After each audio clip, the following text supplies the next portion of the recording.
తాకట్లో ఉన్న మీ బంగారాన్ని విడిపించి ఆ రోజు ఆన్లైన్ రేటుకి కొంటాం. Sharma gold company. శ్రీమాత్రే నమః. శ్రీ గురుభ్యో నమః. తదుపరి సింహరాశి. సింహరాశి వారికి సంబంధించి ఆదాయం 11, వ్యయం 11, రాజపూజ్యం 3, అవమానం 6. అష్టమ శని ప్రభావం వలన మానసిక ఒత్తిడి, ఆదాయం ఎక్కువగానే ఉండేటువంటి అవకాశం ఉన్న, ఖర్చులు కూడా పెరిగే అవకాశం ఉంది. సినీ రాజకీయ రంగాల్లో ఉన్న వారికి నూతన అవకాశాలు వస్తాయి. అప్పటి వరకు టీం ప్లేయర్గా ప్లే చేసిన వాళ్ళు కూడా మంచి నామినేటెడ్ పొజిషన్లో, అంటే చిన్న స్థాయి నుండి కాస్త పెద్ద స్థాయికి చేరే అవకాశం ఉంది. సినిమా రంగంలో కూడా చిన్నగా ఉన్నటువంటి వారు కూడా స్క్రీన్ పైన చాలా పెద్ద అవకాశాలు తీసుకునే అవకాశం ఉంది.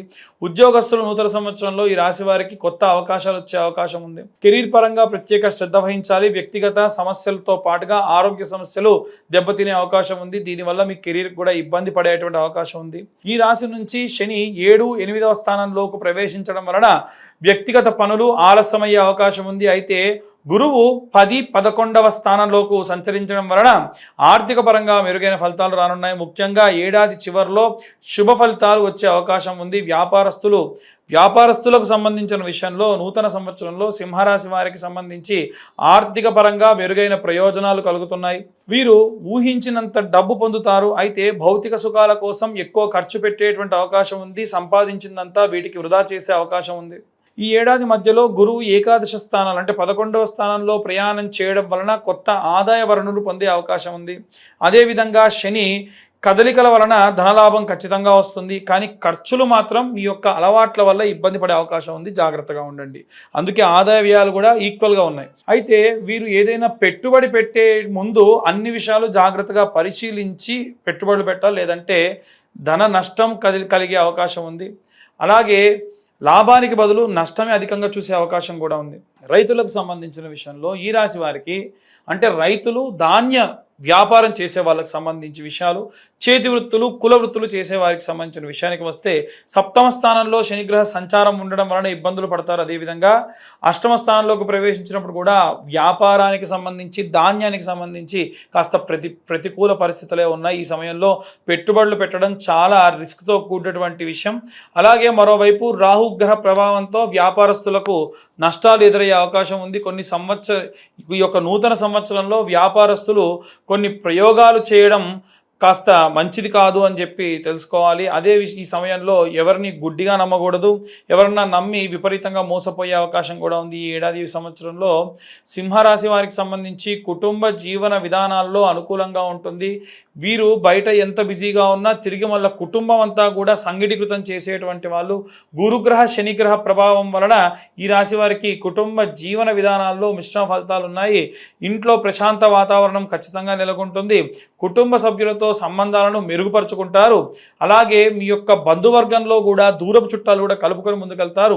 గురువు 11వ స్థానంలో ప్రవేశించడం వలన మీ యొక్క సంబంధాలన్నీ కూడా ఏడాది పొడవునా కూడా సానుకూలంగా ఉంటాయి. విద్యారంగంలో అనుకూల ఫలితాలే అధికంగా గోచరిస్తూ ఉన్నాయి. గురువు 9వ స్థానంలో సంచారం చేయడం వలన ఈ రాశి విద్యార్థులకు పోటీ పరీక్షల నుంచి మంచి విజయం సాధిస్తారు. ఉన్నత విద్య అభ్యసిస్తారు. ఈ రాశి వారికి సంబంధించి కోరికలు ఖచ్చితంగా నెరవేరుతాయి. బుధుడి యొక్క ప్రభావంతో మంచి విజయాలు సాధిస్తారు. న్యాయరంగంలో విద్య అభ్యసిస్తారు. విద్యార్థులకు నూతన సంవత్సరంలో శుభ ఫలితాలు అధికంగా గోచరించేటువంటి అవకాశం ఉంది. విద్యారంగంలో సింహరాశి వారికి సానుకూలంగా ఫలితాలు వచ్చే అవకాశం అధికంగా కనిపిస్తూ ఉంది. ఈ యొక్క నూతన సంవత్సరంలో ఆరోగ్యానికి సంబంధించిన విషయంలో జాగ్రత్త ఖచ్చితంగా వహించాలి. ముఖ్యంగా శని తన స్థానాన్ని మార్చుకుని 8వ స్థానంలోకి ప్రవేశించినప్పుడు ఆరోగ్య పట్ల ఖర్చయ్యి ఆర్థిక పరమైనటువంటి కొన్ని ఇబ్బందులు కూడా ఎదురయ్యే అవకాశం ఉంది. చిన్న ఆరోగ్య సమస్యలు రావచ్చు. కాబట్టి వైద్యుల సలహా తీసుకోండి, నెగ్లెక్ట్ చేయకండి. చిన్న సమస్యలు పెద్దగా పెరిగే అవకాశం ఉంది. రాహుకేతుగ్రహ ప్రభావము వీరి యొక్క ఆరోగ్యం పట్ల తీవ్రమైనటువంటి పరిస్థితిని నెలకొనేటట్టుగా చూపిస్తుంది.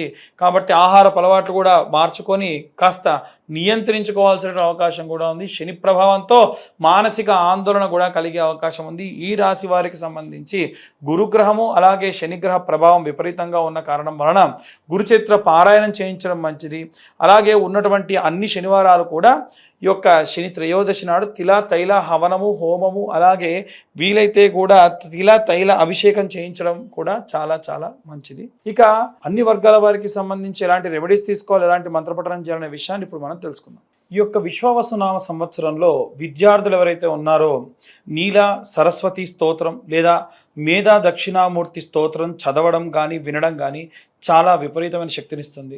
అలాగే నిత్యము స్వచ్ఛమైన ఆవు నెయ్యితో పిల్లల చేత చిన్న దీపారాధన చేయించి కనురెప్ప ఆర్పకుండా నిమిషన్నర పాటు చూడడం వల్ల, అది కూడా కంటికి ఈక్వల్గా ఉండేటువంటి లెవెల్లో గనక మీరు ఈ దీపాన్ని చూడడం వల్ల విశేషమైనటువంటి కంటి సైట్ ప్రాబ్లమ్స్ సాల్వ్ అవుతాయి.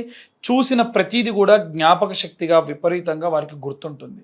అలాగే గృహిణులందరూ కూడా ఈ సంవత్సర కాలం మొత్తంలో కూడా మరకత వర్ణంలో లేదా పచ్చకర్పూరం కలిపినటువంటి కుంకుమ ఏదైతే ఉంటుందో దానితో అమ్మవారికి శ్రీమాత్రే నమః అనేటువంటి కుంకుమార్చన లేదా జపము 10,000 సంఖ్య చేయాలి.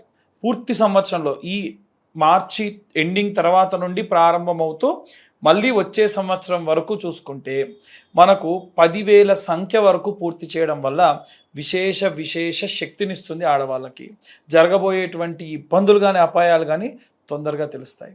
అలాగే ఉద్యోగస్తులు ఎవరైతే ఉన్నారో వీరు ఒక గోల్డ్ కలర్ క్లాత్లో కొన్ని శనగలు, ఒక 4-5 శనగలు సరిపోతాయి వేసుకొని ఆరెంజ్ కలర్ క్లాత్ దారంతోనే దాన్ని మూటలా కట్టి నవగ్రహాల గుళ్ళో బృహస్పతి గ్రహం అంటే గురుగ్రహం ఎక్కడైతే ఉంటుందో అక్కడ గురువారం నాడు ఉదయం 7:20 లోపు మట్టి ప్రమిద, కొత్త మట్టి ప్రమిద పెట్టి దాంట్లో ఇది ఒక మూటను పెట్టి వీలైతే సంపెంగ నూనెతో కానీ లేకుంటే విప్ప నూనెతో కానీ ఆముదం కొంచెం కలిపి దీపారాధన చేయడం వలన విశేషంగా ఉద్యోగానికి సంబంధించినటువంటి ఇబ్బందులన్నీ కూడా క్లియర్ అవుతాయి.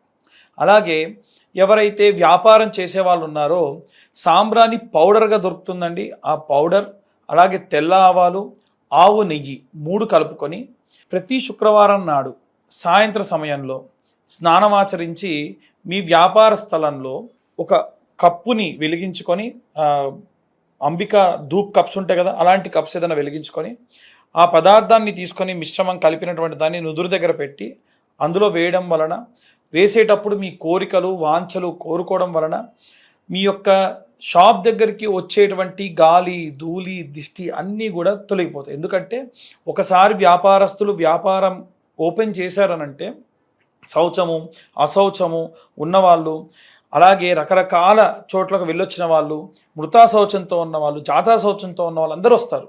అలాంటి సంభావిత దోషములన్నీ కూడా ఇలా చేయడం వల్ల క్లియర్ అవుతాయి.